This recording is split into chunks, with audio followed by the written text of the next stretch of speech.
Hi, good day. I am Regina Improman, a BES IT 1B student. In this video, I will discuss or share with you the learning that I gained in IT 101, or the introduction to to computing, and IT 100 or abstract algebra. Let's start with the basics. ID 100 was all about the computer. And by the way, a computer is an electronic device operating under the control of instructions stored in its memory that can accept data or input, process the data according to specified rules, produce information or output, and store the information for the future. And the information processing cycle is from input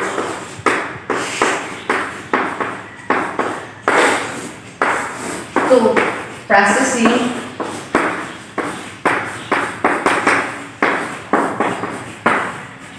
and processing down to storage.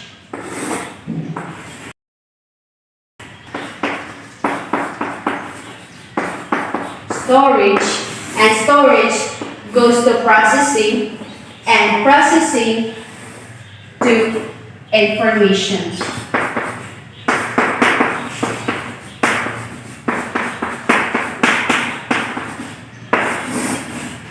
This is the flow of information processing, or the cycle of information processing. An organized path that need to be processed with the information. It is the data that is processed, organized, structured, or presented in given context so as to make it useful. We've been talking as well as the history of the computer, which is from statistics, abacus, the Pierce bones, down to the generation of computers, namely first generation, second generation, third generation, fourth generation, and fifth generation. It was being tackled during the first semester. Yeah. So we've been discussed as well about the usage and types of computer, and the disadvantages and advantages using computer. Mommy Stuko made a video about it, and she explains the uses of computer in the field of education, business, hospitals, banking, government offices, and home, marketing, and students. So there are classification of computers by the type, size, and purpose. First, the type, analog, digital, hybrid, and while the size, micro, mini, mainframe, and supercomputer. So, and last by its purpose, general purpose, special purpose, and the disadvantages of using the computers are health risk, violation of privacy, public safety, impacts on labor force, and impacts on environment. Well, the advantages of using computers are speed, reliability, consistency, storage, and communication. And so yun, I've been learned kung unsay difference between sa computer by type and yang size, and also the purpose itself, then and as well as the advantages and disadvantages using a computer. So yun, I've been learned a lot with that. We've been tackled as well as the number of conversation. So at first it was too hard for us as a student to analyze and convert a number, yet after all we've been finally learn it. So I'll do a number conversion from decimal to binary, and binary to decimal, as well as the octal, decimal, and also start with binary to hexadecimal. So the given set is 1011011101110.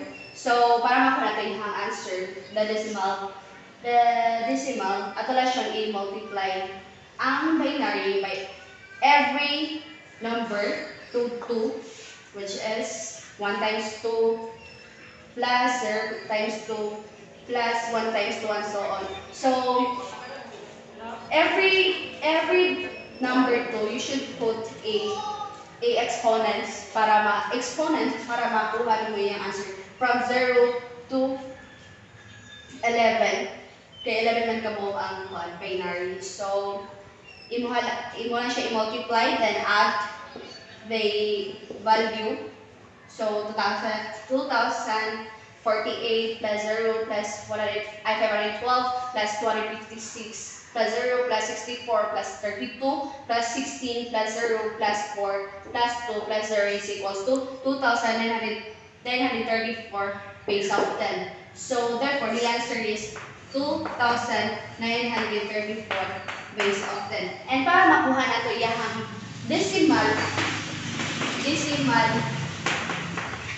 to binary, we should use this kind of formula para mas madali ang computation and precise ang pag-compute. So, para makakuha natin yung shipping sa binary. So, the decimal itself is 2,934 base of 10. It is the value itself, yung shipping is 0, 2, 4. Muna yung ang given, by the way, muna yung given sa binary. So, I just put 0, 1, 2, 3, 4, 5, 6, 7, 8, 9, 10, 11 as exponent para ma-identify na siya kuan value. So, ang imuhalang gana value is kuan positive, which is 1. Then, para mas madali mo yan naman siya, then compute with your phone or calculator. So, therefore, check naman siya 2,934 base of 10. And that will be the binary. 1, 0, 1, 1, 0, 1, 1, 1, 0, 1, 1, 0. Binary to octal, and when you say given 1, 0, 1, 1, 0, 1, 1, 1, 0, 1, 1, 0. So, para makuha na ito ang octal, we should divide it to 3 bits para mas precise and mas dali na siya makuha ng answer.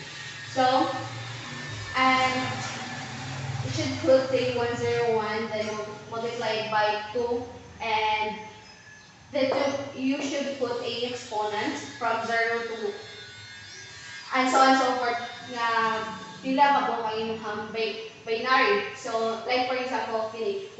1 times 2 is 1 times 2 plus 0 times 2 plus 1 times 2. Then put 0, 1, 2.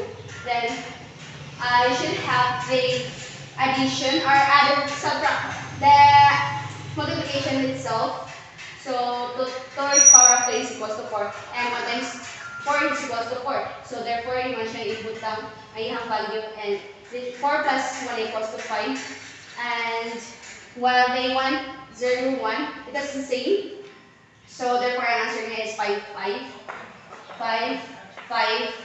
While the third value, 1, 1, 0, which is 1 times 2 raised power of 2 plus 1 times 2 raised power of 1 plus 0 times 2 raised power of 0. It is equals to 4 plus 2 plus 0, and the value itself is 6.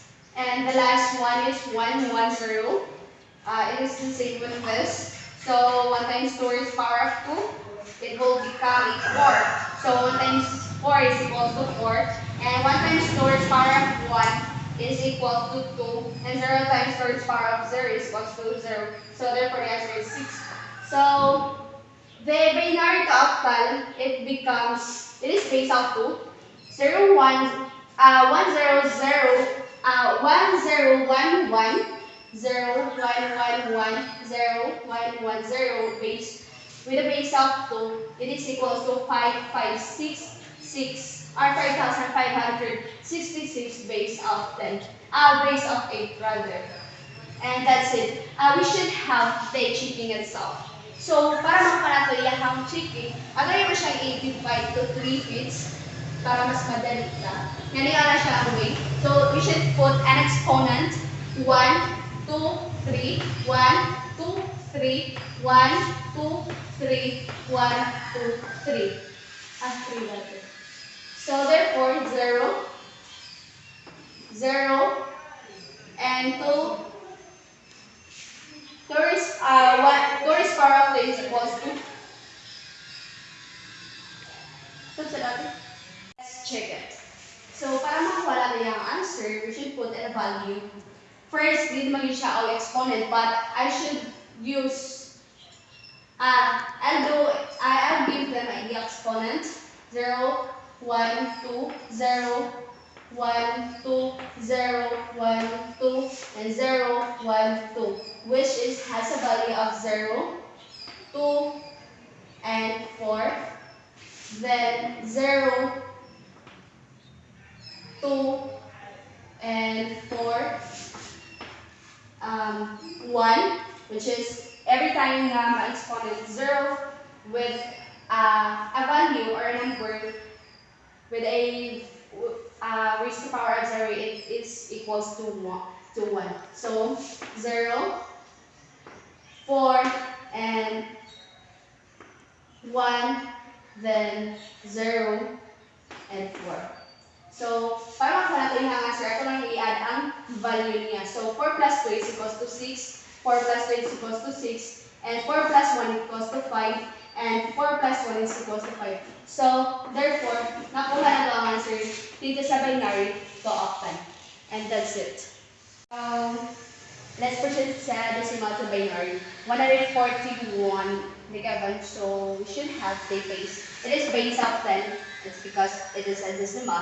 So while the binary has a base of 2. So para makuha natin yung answer, we should have divide the given to 2 until mahiging 0 ang quotient niya. So, and have the remainder. And by the way, the remainder will be the answer of this problem.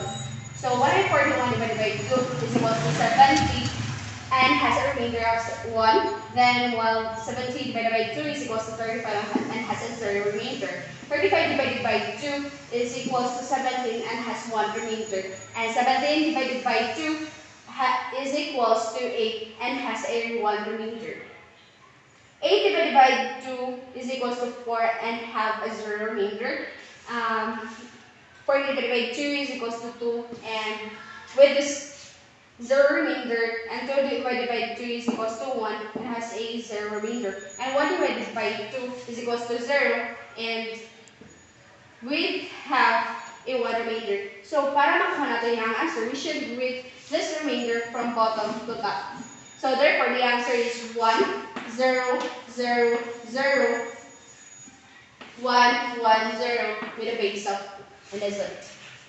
Let's proceed to subtraction of binary and addition.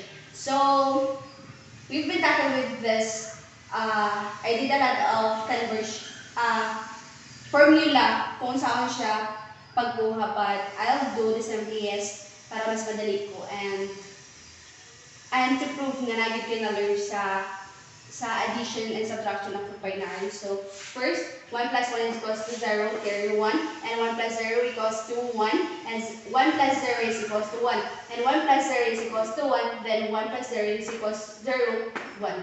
So therefore, the answer is 1, 0, 1, 1, 0. Well, the subtraction, 1 minus 1 is equals to 0, and 0 minus 1 is equals to 0, and 1 minus 0 is equals to 1, and 1 times minus 1 is equals to 0. So therefore, that will be the answer. And supposedly, we have a multiplication of binary, but due to a lack of time, we didn't even to tackle with that lesson. So I also agree that Mom is careful was handle everything para maka-learn. So that's it for IT 101 or the computer, the introduction to computing.